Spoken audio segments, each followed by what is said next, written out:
แรงนี่เพิ่นแซงเข่าสวนกาเฟ่หลังบ้านพี่น้องแล้วก็มาสีดเสือลากกินแมงใหม่เนาะพี่น้องเนาะเป็นเสือของบิวเบเรียแล้วก็มีทานิเซียม2เสือก็นอนอยู่ในยี่ห้อกัปตันเนาะ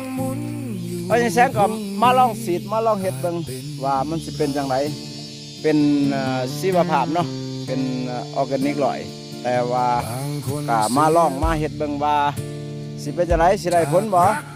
ก็ใส่ปุกกี้น้อยอยู่เพื่อทดลองเล็กๆน้อยๆประมาณ10 ลิตรเนาะสีดก็มื้อนึงสีดแล้วล่ะพี่น้องแต่ว่ามื้อหน้าได้ก็สิมาอัปเดตให้เบิ่งว่ามันสิเป็นจังไดมันสิตุ้ยอยู่บ่หากมันตุ้ยพญาแซงก็จะใส่ในปริมาณหลายทั่วสวนเลยเนาะพี่น้องเนาะเนื่องจากว่าเพียกาแฟหลายพี่น้องแล้วก็พาหะน้ำเพียก็คือหมดถ้าหากว่าเสือราชนิดนี้กินได้ทั้งหมดมาแรงแล้วก็เพียก็น่าจะเป็นการดีเพราะว่าลดภาระหลายอย่างเนาะพี่น้องเนาะซ้ำนี้ก่อน